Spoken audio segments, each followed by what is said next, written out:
Hello trainers, Neto here, and today we're diving into Ultra Premier with a team that was inspired by the previous one with the Steelix, yeah that one, but I do not have a Steelix ready to go for Ultra League, so I replaced it with a Galarian Stunfisk. I know the Stunfisk needs a lot of excels to build up, but to be honest we had a lot of those events with Stunfisk the past year, and of course I was grinding a lot with that best buddy mark, walking it over 500 kilometers, and that was amazing. So we're gonna be able to go in there with the Shadow Dragonite, with the Shadow Scizor and the Stunfisk. Let's see how we do. Battle starting now. We're ready to start off and we're having a Swampert upon the lead. This is looking pretty promising. We have to stay in, obviously, the switch out to the grid end, and what I want to do here is to try and catch a Body Slam on the Galarian Stunfisk. However, that is not happening. Instead, we're taking the Body Slam on Dragonite. Doesn't matter at all. We still have some energy to spare for the end game, and right now we're gonna bring Galarian Fisk into the battle, and let's see how well they can take those earthquakes, because at some point they have to block. They decide to take the first one. Look at how much damage this Grident is taking, and to be honest I like Grident more on the open format, not here that much. We're gonna see now the Swampert coming in, and we have to land the big move, the earthquake here on the Swampy. They are gonna take it, which makes a lot of sense, but at this point we are super low, and that Hydro Can will be more than enough to finish us off. Down it goes, and we have to go in now with the Dragonite, and oh boy, we got those Dragon Claws to start doing some solid work against their shields. They are gonna block. At the back there is an Abomasnow, Snow, and guess what trainers, we got a Steel type Pokemon with a Steel type fast attack, and this is gonna be it for them, because Scizor not only is gonna be able to resist everything, but also is delivering super effective damage back at them, and we can take this first victory pretty easily, I can say.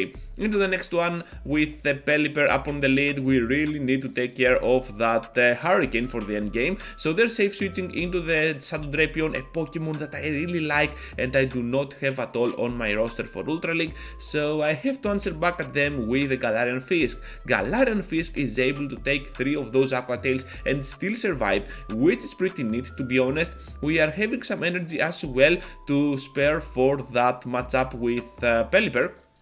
And look at how little damage we can take here on Ultra League. This Pokemon is an absolute beast. We are almost not to just one of those rock slides for the Pelipper, but to one more. We can definitely do it. I am really glad that I have made this Pokemon my best buddy. It can surely survive a little bit more, and because of my attack stat being 1 point lower than usual, well, I'm just gonna need that best buddy bonus most of the time. Gonna block the bad move, the Lance, but at this point I don't care at all. Everything needs to be blocked. Those Volt switches are really adding up in damage, and we're gonna be able to take both of them shields down. This is gonna be a CMP, so down we go to the Lance, and at this point Scizor can come in, farm down, have some energy, and of course they are afraid of my Scizor, especially with the shield up, and we're gonna take this amazing victory. Nidoking on shadow form. This is not looking well trainers. We have to catch the Poison Fang on our Fisk, however this is not possible, and most of the times I'm gonna use Stunfisk as my safe switch, as you can see,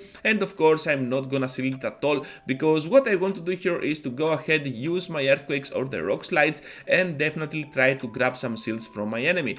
So Crunch here is still not enough to finish me off. Pretty amazing, I can say. We can still reach to that Earthquake. Are they gonna be able to farm us down completely trainers? And at the last second they're like, you know what, I do not even want to get hit by a rock slide at this point, so they have to start using some energy. Down we go, and we can come in with our Dragonite. We can definitely tank one move, and Superpower is ready to go. Are they gonna block it though? No, they are not. Down goes the grid and smashing that switch button. There is a ghost type at the back, so Shadow Scizor definitely one of the best core breakers that you can use currently for Premier Cup, destroying down whole teams, especially the Trevenant and Wolverine core that is pretty common pretty much everywhere. We have to go here for those Night Slashes, vamping up our attack stat if that's possible. At this point it isn't, but we have a lot of energy to unleash a double Night Slash and grab this victory for sure. We take now that boost, which was not needed at all, but it is always welcome, so we're just gonna take this victory, especially after they went for that Earth Power and now they are energy dry. Into the next one now with that Talonflame upon the lead. Pretty solid lead, I can say. We just need to shield once for that potential Brave Bird.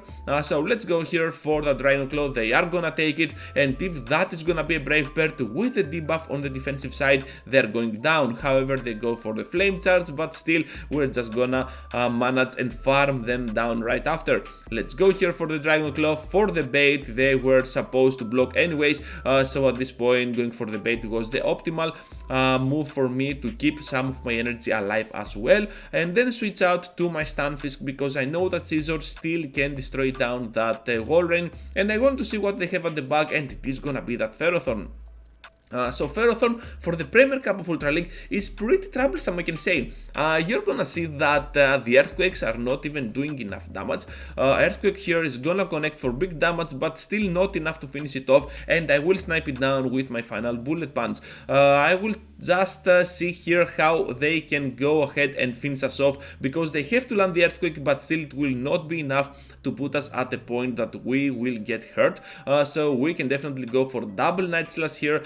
Are they gonna take it, trainers? They have to be honest, because we still have some energy on our Dragonite. They know that, so down they go, and yeah, the match was already over after that Ferrothorn dying. Into the next one now, we're having a Jellicent upon the lead. Not the best lead as well. We are losing this pretty hard, especially if they start shielding. So here comes out the Shadow Ball. They can still take one Dragon Claw. If we take the Shadow Ball, it's pretty much over. So look at that. We can still reach to the second Dragon Claw, to be honest, but they can get out of here with a lot of energy, and that is pretty bad. And also I could not switch out to my Stunfisk. Perhaps I could, but I don't know why I didn't do that. Anyways, they go for the Bubble Beam, and that gives me more time to go ahead and charge up more energy, which is pretty cool. Now I go in with the Scizor. That was a bad move at the moment. I should have gone to my Scizor right after the Shadow Ball. I was waiting a little bit too much, so now I have to go for those Night Slashes, and this Dragonite is really charging up its energy, so we have to be extremely careful. We have the debuff on our attack stat, and by blocking here the Dragon Claw, we're putting all of our efforts on Scizor to do some solid work. Let's see if we can farm down. Yes, we can, trainers. Even with the debuff, Shadow Scizor able to deliver. They have at the back the Nidoqueen, and trainers, this is gonna be a very good Pokemon for our team to encounter it with our backline especially. We got this Earthquake able to connect for big damage on the Nidoqueen, able to farm it down right after, so we're just gonna block here the move. Just a Poison Fang, we don't care at all. Jellicent returns, they have no chance at all, and the victory will be for us. Into the next one now with the Dragonite up on the lead, the mirror match, and how I like to play this is to go for my Dragon Claw, never throw it, and switch out to my Stunfisk. This is why I'm doing it. I want to catch the enemy Dragon Claw on my Stunfisk, and this time it worked perfectly fine, so we can definitely keep that energy for the end game. They are energy dry, they are kinda hurt, and we can definitely finish them off with a few bullet punches if they return with the Dragonite, and I have my Scizor alive and well. So right now I have that Rock Slide able to take out either the shield or a nice chunk out of that Venusaur. So you can see that even with a Venusaur, even against the grass type, Stunfisk can still have a win con. I decided to let that go because at this point I can go in with my Scizor, absorb the move. We resist pretty much everything here, and Frenzy Plant is resisted double. So a Shadow Pokemon, a Shadow Glassymon taking a Frenzy Plant into its face and surviving that easy, yeah, that is absolutely awesome. They have the Trevenant here, so we just have to go for those Night Slashes. Things are looking pretty well, to be honest. I'm just gonna block here because I think that I can do some solid work for the end game if that happens. So they have to go here for that Seed Bomb, to be honest, but we are super low and we have to start blocking. Here comes down my Dragon Claw, and perhaps one more if we can outspeed here. However, we cannot, but that final Dragon Claw, that final Dragon Tail actually did a lot of damage. So now we can go in with Scizor, they are energy dry, and we can simply farm down with our bullet punches. Into the next one with that Drapion upon the lead. Okay, looking pretty solid. We just have to go for the Dragon Claws. However, I make a questionable move here. I went for the switch out to my Stunfisk, and they decide to spend all of their energy. They had 10 Poison Stings, which means they have exactly two crunches ready to go. They managed to throw their energy on the Stunfisk, and I was like, okay, you know what? just do it. I don't care at all. We're just gonna take this move now. As always, I never, almost never, sealed my Stunfisk here, and yeah, Dragonite can come in now, spend some energy, and have now my Scizor for the end game. They have a Drapion up on the lead, and at the back they have a Jellicent, so perhaps that is gonna be a double ghost. That's how I always think when I am on Ultra League. However, that was not the case at all. There was gonna be a Fairy type at the back, and yeah, I just have to go in now with Scizor, completely farm down and destroy them. They make the switch out to the Drapion. We get the boost in the process, which means now that this Night Slash does even more damage. Just gonna block the move here and completely farm down. Even that Sylveon returning will have to do a lot of work against our Pokemon here, but remember that we are kinda low, we are Shadow. If they can farm down, they can simply destroy down my Dragonite. They cannot, of course, and we're gonna take the victory because Scizor is such a beast. Into the next one with the Dragon Breath version of Gyarados, and that is looking pretty bad, to be honest. We have to get out of there. I decide to take a shield first out of them or hurt them a lot. They decide to block, and I'm like, okay, you know what, my job here is done, so I'm just gonna go in with my Stunfisk, take one move, and then they bring the Venusaur once again. Venusaur is a Pokemon that is pretty interesting to use on the Premier Cup. Perhaps I'm gonna use it on my next battles. This Pokemon applies a lot of pressure even when resisted to the enemy, so yeah, a pretty solid Pokemon to use overall. However, against my Scizor here, it stands no chance at all. I'm just gonna take the moves, doesn't matter at all, and completely farm down right after. I know they have that Gyarados, which is gonna return, but right now we have a lot of energy to spare, so you can see that energy management with Shadow Scizor is gonna be the key for that team to work.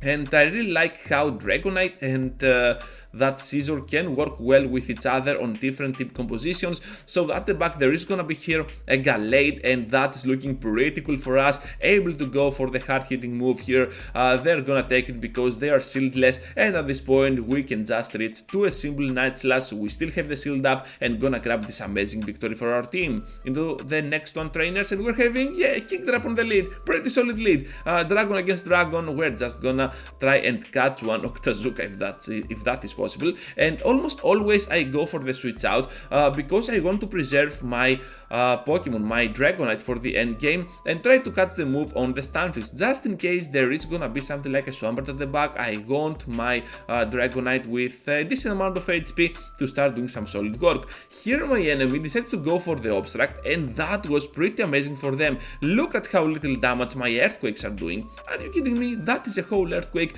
and they are still doing for that Obstruct thing, so we can still reach to one more Earthquake, but observe how little damage we do, almost able to reach it with two Earthquakes at 50%, and that was a bummer. They have a Fairy type at the back, they are switching out with their Pokemon, so my Scizor has to come in, block here, and definitely farm down. However, my Pokemon, both of my Pokemon, are severely hurt, and they have some energy to spare, but also we do in return. So here comes my Iron Head, down they go, they return now with the final Pokemon. We have the Night Slash ready to go. At this point Kingdra cannot handle it, and we have one more Night Slash able to destroy down Kingdra, and the final Bullet Punch will do the work. We still have the Dragonite alive, so we took that win with ease. Final one, trainers, with that Ninetales up on the lead, horrible lead scenario, getting out of there to my Stunfisk, and that is gonna be